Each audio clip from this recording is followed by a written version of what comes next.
ਇਹਨਾਂ ਪਿੰਡਾਂ ਦੇ ਕੋਈ ਵੀ ਕਹਿੰਦਾ ਵੀ ਮੈਂ ਚੱਲਦਾ ਹਾਂ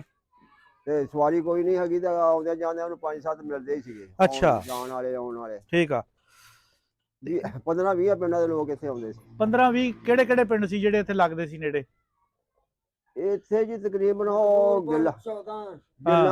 14 ਮਕਬੂਲਪੁਰ ਨਵਾਂ ਲਾਹੌਰ ਤੱਕ ਵੀ ਨਵੇਂ ਲਾਹੌਰ ਤੱਕ ਵੀ ਇੱਥੇ ਆਉਂਦੇ ਲੋਕ ਪਹਿਲੀਆਂ ਚ ਆਉਂਦੇ ਰਹੇ ਹਾਂ 82 83 ਪੜੇ ਇੱਥੇ ਪੜੇ ਲੋਕ ਜਿਹੜੇ ਹੈਗੇ ਆ ਨਵੇਂ ਮਕਬੂਲਪੁਰ ਦੇ ਸ਼ਾਹਪੁਰ ਦੇ ਅੱਛਾ ਪਹਿਲੇ ਲੋਕ ਜਿਹੜੇ ਆ ਉਹ ਇੱਥੇ ਦੇ ਪੜੇ ਆਲਣੇ ਵਾਲੀ ਆ ਜੀ ਇਧਰ ਪਿੰਡ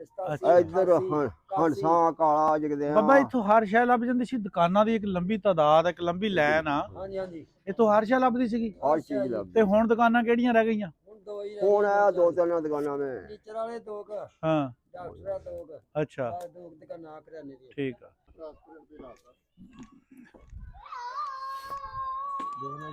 ਇਹ ਦੇਖੋ ਜੀ ਦੁਕਾਨਾਂ ਕਿਸ ਤਰ੍ਹਾਂ ਨੀਵੀਆਂ ਹੁਣ